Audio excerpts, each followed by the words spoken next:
Okay, Doug, I'm not arguing that the U.S. Speaker shouldn't go to Taiwan. I'm not arguing that. What I'm asking is, why now? Why at this point? Because it seems as if it's unnecessary to poke that bear, given everything else that's happening in the world. What's your take? Yeah, the why now is because she knows that there's a very good chance that she won't be Speaker in another year from now. You know, these November elections look very bleak for Democrats. We've gotten some good news today, but this is what members of Congress do when they're leaving. They do these last trips, those last codels, to go to those places where they either want to see and go to glamorous places or really important geopolitical things. And this is an issue that's been important to Pelosi for a long, long time.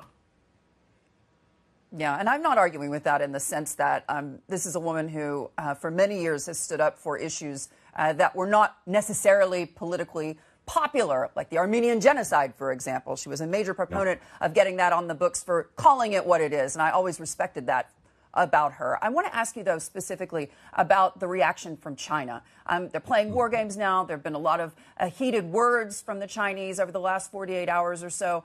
Was this the time to make this happen? And does this, in your view, sitting where you are in Washington, just reflect the fact that the White House seems to have no handle on foreign policy?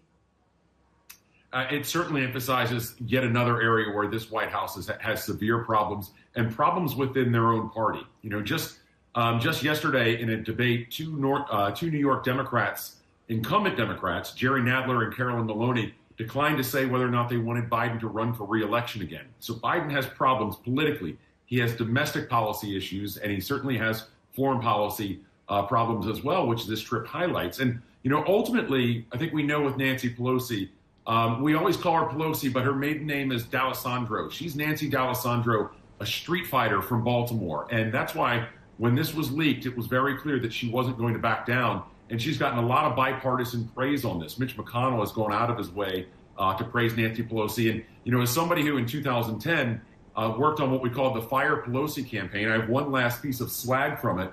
I actually am incredibly proud of what Nancy Pelosi did on this trip. The easy thing to do would have been to fold, and she sure didn't do it.